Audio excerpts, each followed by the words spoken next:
जदियो जरिमाना penalty पड़ा भय रहा ना एवं से पेंडिंग जिते अच्छी सबुडार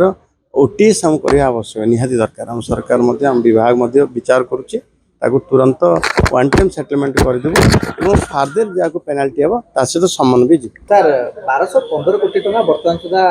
बाकी पड़ी 30 वर्ष चालान कटि लोक अपेक्षा कर वन टाइम सेटलमेंट विभाग कौन आम विभाग अधीन एनफोर्समेंट गुरुत्व दि जावा बेले जी उल्लंघन कर चैलेंज जा दंड हो से बाबद को पाखापाखि 1215 कोटी टंका बाकी अच्छी एवं 30 लाख पाखापाखि लोक दंडित पेनाल्टी पड़ी आम कोर्टर भी आश्रय नहींचु एवं कोर्ट सहित भी आम कथबार्ता कि भाव से समन जी भय रहा ना जदियो जरिमाना पेनाल्टी पड़ा भय रहा ना एवं से पेंडिंग जिते अच्छी सबुडार ओटीएस हम करवा आवश्यक निहाती दरकार हम सरकार हम विभाग विचार करुचे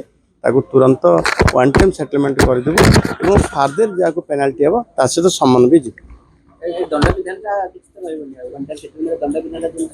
वन टाइम सेटलमेंट पर दंड विधान जहाँ प्राप्य तो दवा पड़ो कि तो दंड दबा पड़ो वन्स मतलब पेनाल्टी से दंडित से दबा पड़ो केते दब ओटीएस आकार जी आसला गोटे थर जो राजक्षमा भाया गोटे थर आम ओटीएस कर छाड़देबू और सेकेंड टाइम जिते आरंभ हम से पेनाल्टी सहित